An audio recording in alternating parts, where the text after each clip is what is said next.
the last thing you want to do is be alone with that. Yeah. Right? Yeah, scary movies have taught us nothing. Don't ever be alone, right? Don't ever go into the woods alone, right? Don't go down in the basement alone. Don't split up. Right. Don't do it, right? You're like, we know it's gonna take them out, right? Yeah. Well, in the same way, right, I think about trust-based relational intervention, the idea of like sticking together.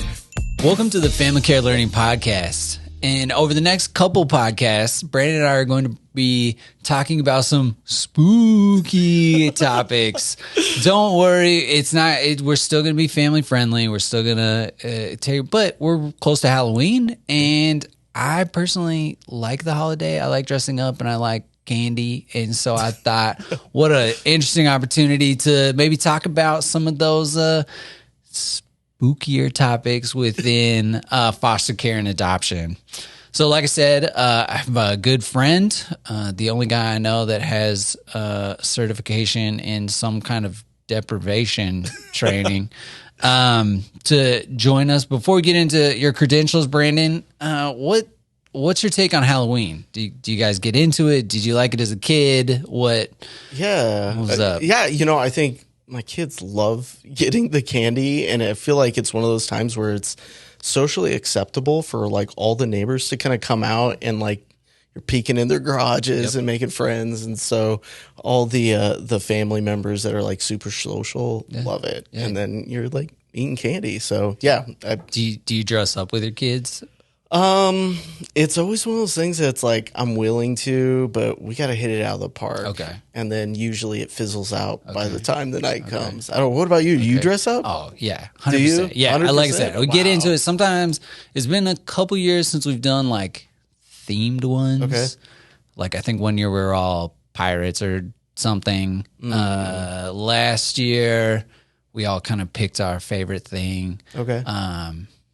Yeah. So this year I've got a plan. You got a plan already? Yeah, okay. Yeah. Yeah. So you are a bit of a planner when it comes to this stuff. Yeah. Homemade or like I'm gonna go buy something as low of a budget as I can. So last year I was blessings in disguise, where I just put like a fake nose and mustache on, and then I just like pulled up a hoodie and I printed out like a big name tag that said like, "Hello, my name is Blessings." Oh, so.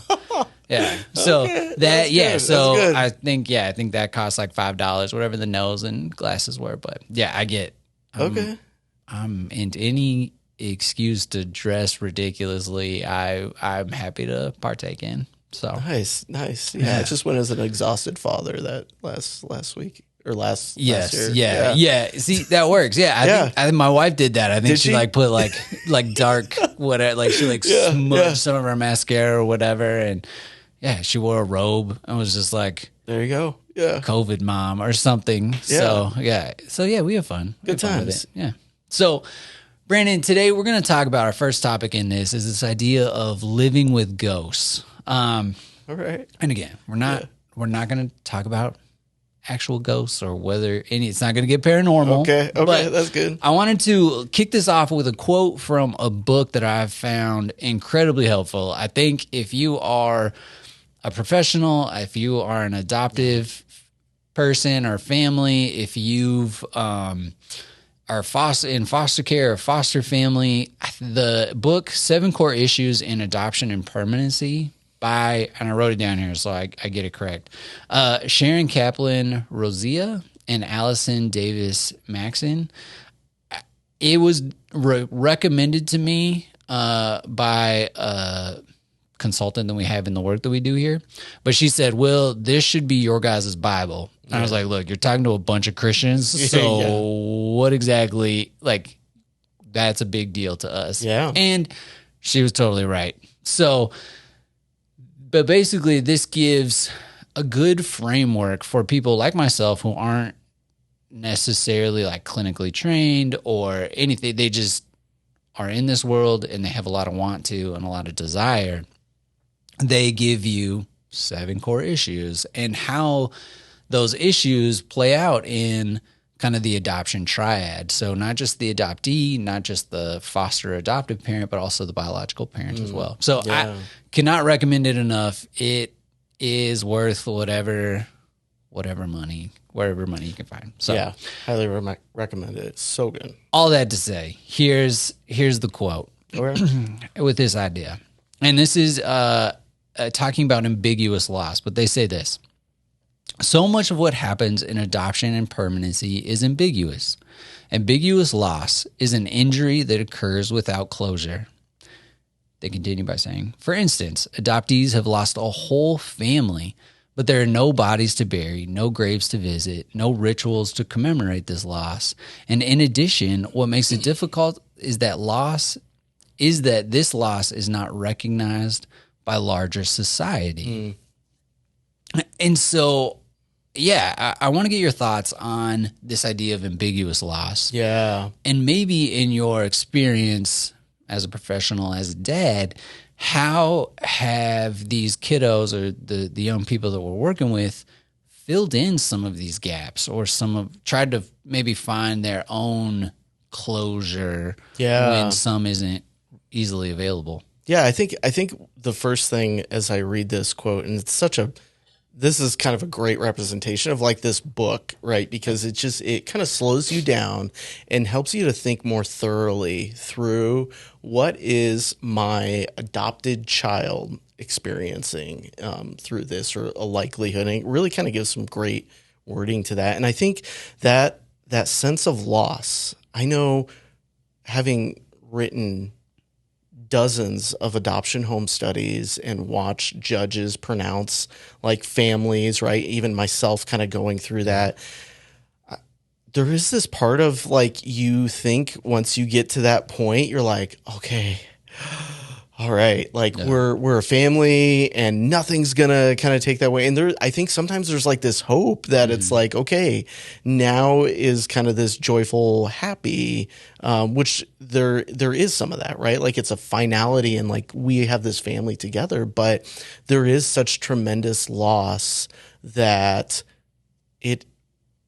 you have to be intentional about and aware of to acknowledge, because I think a lot of times, like, I don't know about like in your experience, professionally, personally, whatever, right? Like the children will sometimes have experiences of loss, but they don't have words for it, right? And so I think about even little ones that I've been around where eventually they'll kind of realize like, I'm wondering how my biological mother is doing. Yeah. And I find a lot of times this can come up in holidays, right? Like, so Halloween, we're all having fun, right? We're bouncing around, we're getting candy. And then all of a sudden it's like a little one, or even like a youth, or maybe even a teenager kind of gets an attitude sometimes. And I've literally found in all age groups where this has happened, where it's like, oh, you're thinking about a loss in that moment. I don't know. Is that familiar? Have you heard any about that in kind of your experiences? First of all, I've never heard of a teenager having a bad attitude in any context. Right, so I don't know what that. That'll be another podcast, I'm sure. Right. No, I think there's something to that, and yeah. And another quote that I pulled here from 7 Core Issues in Adoption and Permanency is the internal narrative may contain ghost relationships. Air quoted there, created from remnants of information or experiences. And I think that and that's why we call, again, having fun close to Halloween, spooky time, like living with these ghosts, trying to answer some of those questions within that information gap or vacuum. A kiddo can dump a lot of hopes, dreams, desires. They can fill in the gap with whatever, right? Yeah. And so it is. And I've never, and again, I think this is just parenting, at no point does a kid ever come up to you and be like, hey dad, in 20 minutes I'm going to ask you some questions about my first family, or hey, next Thursday can you pencil me in to where we can really unpack some of this these gaps that I'm filling in. It's more of just like, oh, you're sitting outside of a curb dressed as Spider-Man, almost in tears, wondering what your first family's up to. Yeah. And and then there you go. And Yeah. you're off to the races. Yeah. So, And I think, right, like that is such a profound thing that one can be super frustrating as a parent. And I imagine all of you out there that are listening, right, if you have experience caring for foster children or you have your own adopted children where it's like, I want this to be a happy time, a holiday, even Halloween, right? Yeah. And then all of a sudden they say something random that you're like, that felt so out of left field, right? Like I miss yeah. Mama so and so or whatever, yeah. right? And you're just like, wow.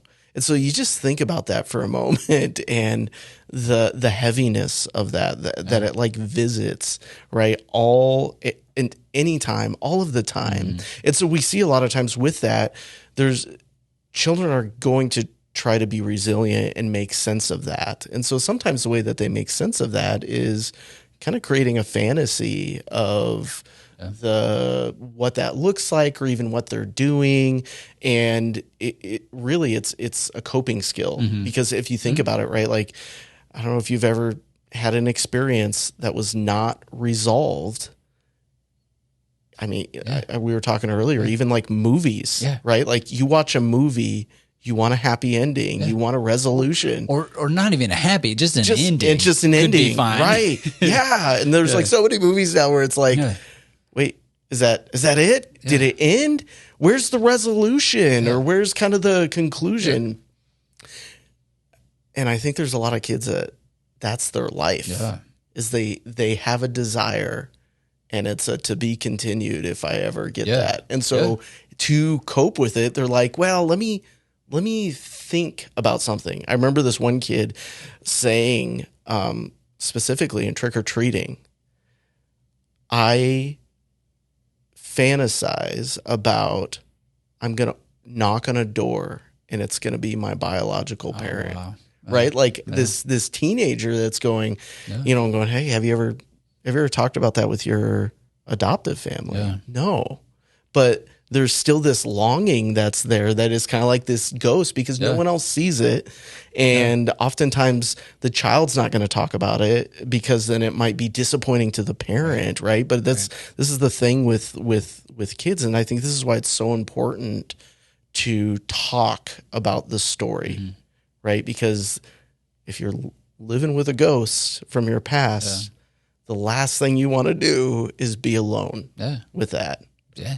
Right? Yeah. Scary movies have taught us nothing. Don't ever be alone. Right? Don't ever go into the woods alone. Right? Don't go down in the basement alone. Don't split up. Right. Don't do it. Right. You're like, we know it's gonna take them out. Right. Yeah.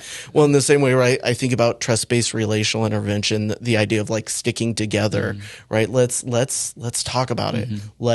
And this is why for those of you out there, I think about like our adoption identity development class where it's really helping you kind of just get used to even talking about the adoption story or even just putting words to it. It's never too early to start that because it's like that cohesiveness, the ability to stick together, super helpful. And so that's just one of the things I'll say. But let's talk about when children kind of do this fantasizing, right? Like, and they're retreating inwardly and they're making kind of oftentimes their own explanation with whatever. They're just going, what feels good? What do I think about my biological family or what they're doing or why I'm not with them? That again, that's a coping skill, but I think the book talks about that a little bit more, right? As far as the challenges that can be faced with this, because I think one of the things is it's a great coping skill, but like any coping skill, if you rely on it too much, then it starts to become unhealthy, or we call it like an adaptation, where it's like a child's adapting to, I don't have this resolution. And so I'm going to make a story that feels like a resolution, but then sometimes I'm diving into that a lot. Yeah. And then I might even dive into that so much so that tends to be my preferred reality. Yeah. I don't know if that's, if you've had any experience with that, but I think that's really well put because, I think that even sometimes as an adoptive parent myself, like having having a kiddo come up and say something like, oh, my first family did X, Y, and Z. And as a caregiver, you're like, nah, dog, that couldn't have happened. Right. Yeah. I know, and yet, that's a trigger. That's a sign of a kiddo kind of filling in his own story. And and I pulled one more quote kind of here from this thing, and it speaks, not this thing, the 7 core issues in adoption and permanency. I apologize. It says this: the amount of time an individual is consumed with their fantasy or internal narratives and their consistent vigilance in scanning their environment, yearning to match their fantasy, may create social anxiety, boundary issues, and anxious attachments. And again, one of the things I appreciate about this work is that it pretty clearly and succinctly and in vocabulary that I understand, that that makes a lot of sense, that a kid tells himself a story, starts believing in that story, and then is looking almost for like confirmation bias out in the world where, oh, that must, if these things are true and then this is true over here, then my story that I'm telling myself makes sense. And that, I imagine, can impact a lot of a kid's ego, a sense of self, and I think having that rooted in facts, even if they're uncomfortable facts, or even if would be more fun to believe, my dad was Superman, and that's an easier story to follow than maybe some of these other kind of realities that our kiddos might have been coming out of. And I think it's interesting when you think about, like, okay, so every behavior, every action, right, is to meet some kind of need. Mm-hmm. So when a child is creating a fantasy, I think it's helpful as a caregiver to go, okay, what need are they meeting right now? What is it that they're resolving in creating this fantasy, right? Like, and so I think that is where there's some great opportunity and effort and work for families to really support their children as they're dealing with kind of this fantasy piece. Yeah. And I think, and that's where I would like to go. Okay. I think as a parent, give me some practicals, I think would be good, and so, and maybe, and this is going off our script here a little bit. Okay, watch out. Yeah. Heads up. But and I'm thinking in 2 ways, like internally as a caregiver, but also externally as a caregiver. Yeah. Because I think those are 2 really important, but very different ways to process some of the things our kid says. So sometimes a kid might run up and say, hey, I wonder what my first family's doing. And you're in the middle of trick-or-treating or the holidays, Thanksgiving or whatever. And you're like, you almost take it personally. Am I not providing enough for you? Or like, am I not meeting a need? And on some level, we're not meeting a need. Right. And so do you have any tips or any advice or any ways to help maintain perspective in those? And I think that's going to be our next podcast. So don't give away all the answers. Right. But I also don't want a parent to hear that and go like, I don't have any. Right. I don't have any tools or skills or perspectives to bring to that kind of internal regulation that's needed sometimes. Yeah. And I think, speaking directly to this topic, what helps the most is to first just understand, like, that it's not about us, right? There is a loss that is unresolved, because oftentimes we see where it's like this biological family is out there somewhere. And they're wondering, I'm having such a good time. And it's interesting because it's like, we know from research, thinking about like Bruce Perry and kind of his research on his team, right? Like, even if you've adopted a child that's like at early, right? 2 months old, right? And you're thinking, oh, they can't possibly have anything. But what, like, negative that is kind of they're holding with them. But it's so interesting even looking at his research that shows like even early life trauma or in utero trauma has paved neural pathways for them to kind of think a certain way. So it's like, this is going to go bad, or I'm having fun. And all of a sudden it's like, boom, I just went to anxiety and my anxiety fills in the gap with loss and ambiguous loss. Right. And so some of that is like even thinking about my children, I'm going, I know that's going to happen. And it has nothing to do with me, but it has to do with the environment that they were kind of baking in utero and then early life trauma when they experience some neglect and different things like that. And so there's some of that. It's like, just be prepared. Be prepared in the same way that you're like, I bring water bottles when I'm going on a hike because I know my kid's going to get thirsty. Right. And so I think some of that helps me to go, they might do this. And honestly, if they're telling us about it, that's a really good sign because that means that they are wrestling with it. Because one of the things that we also see that helps me at least is when my son or daughter gets sad because of something related to their adoption, that means they're wrestling with it, but they're not stuffing it down. They're not masking it with something fake. They're going, I'm giving words to my feelings. Like, what better health is that? And so I think it's one of those things that's like, if I keep reminding myself, it's not about me. This is healthy that they are wrestling with it right now. And so I have an opportunity to attune to that and be right with them, right? In the same way where it's like when my child's sad, or if we have to be at a funeral or someone's mean to them at school, right? What's kind of the natural way a parent responds, right? They're attuned. Buddy, I'm so sorry. That stinks that happens, right? Like in the same way, I think we can attune to their emotional experience with that. And how powerful can that be, right? Like, how powerful is it when dad or mom sees me and understands me and knows right in this moment, buddy, I see you. I feel it. I wish we could find out right now. And I think that's one of those things that the more that they feel seen, heard, and understood, it gives them resiliency to go, okay, there is loss, but I'm not alone. And so I would say that's the first thing for me, at least, to help with regulation is like, I got to hold on to that.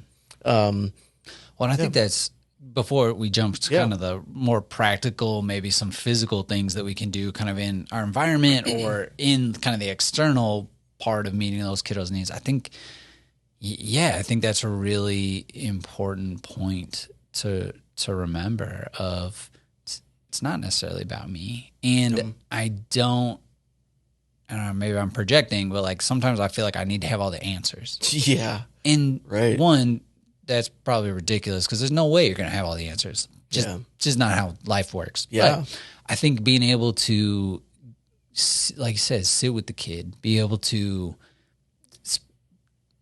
hold their hand in that process, be present with them, do what you can to maybe help fill in some of those gaps with the truth. Like I don't think you ever just ignore that, right? Like if a kid is asking the question, it's our job as caregivers or professionals or whoever to fill in, to answer those in age appropriate ways, developmentally appropriate ways, for sure. So do what you can, but also understand that they might have questions that we'll never know the answers to. And our presence is just, we bring what we can when we can. And I think even, like, it's okay to join them. I think a lot of times as parents, there's times where it's like, oh, I have to be strong for my child and they need me to be strong. But it's like what I've often found in the therapy office as I'm providing therapy for trauma or attachment work is some of the most healing experiences is when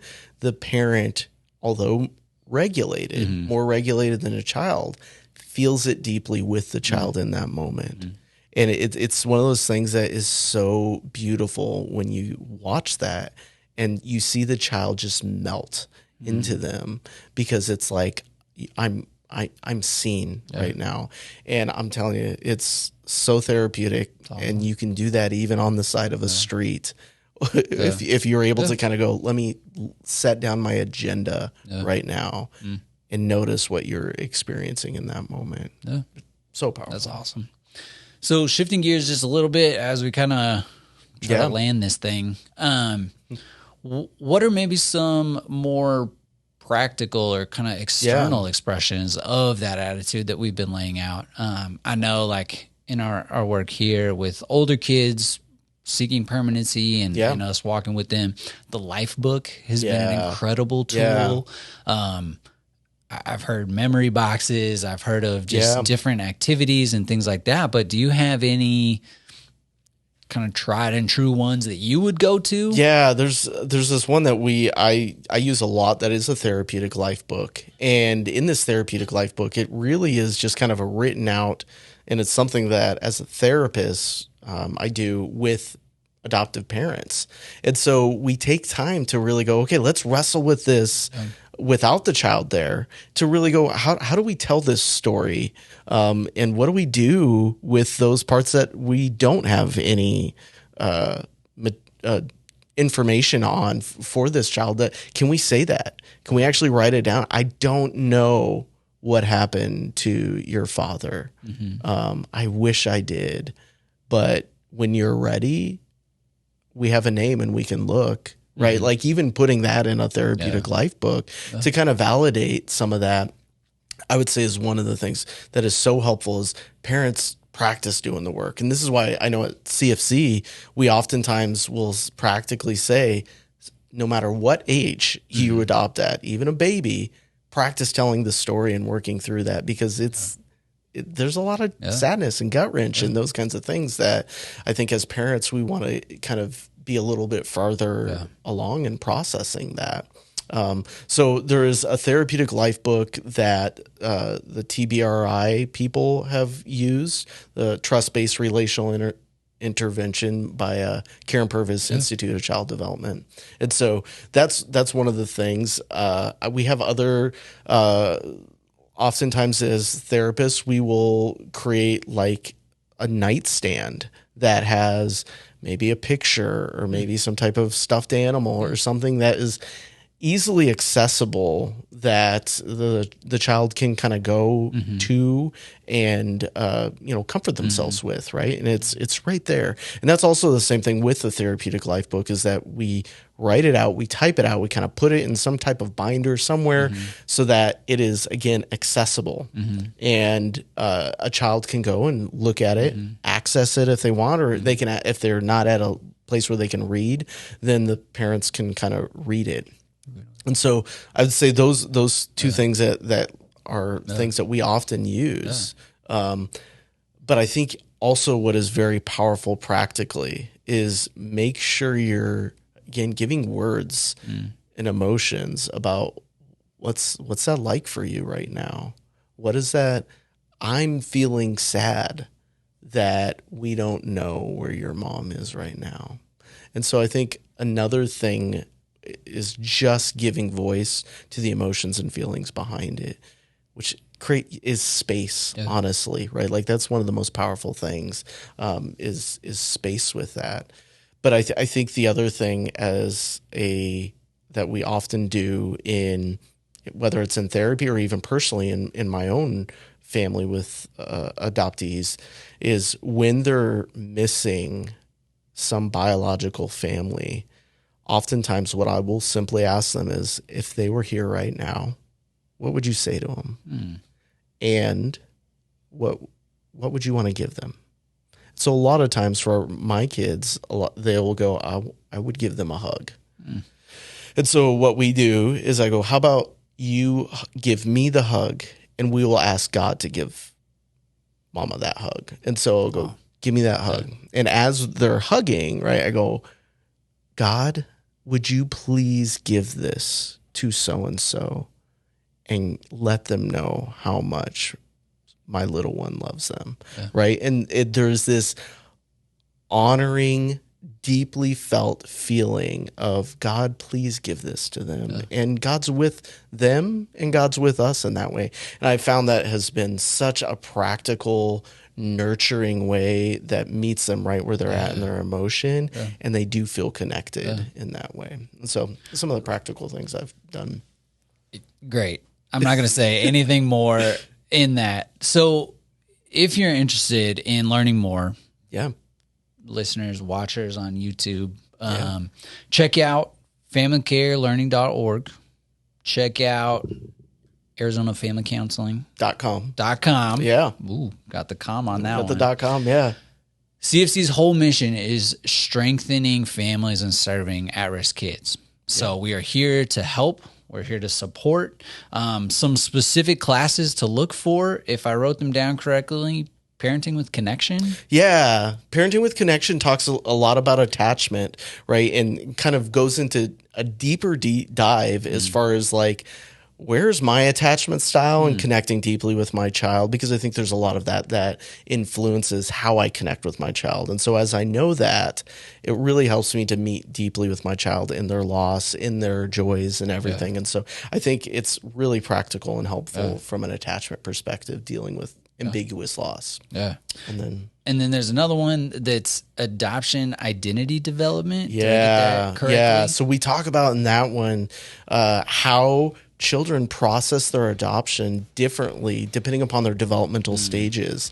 And so a lot of times I know as a parent or as a case manager, you're like, we talked about this when you were 7 and we were good.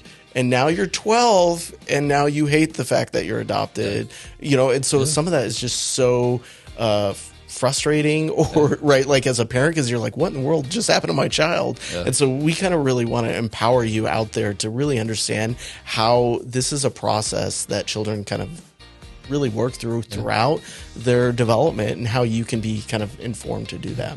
Cool.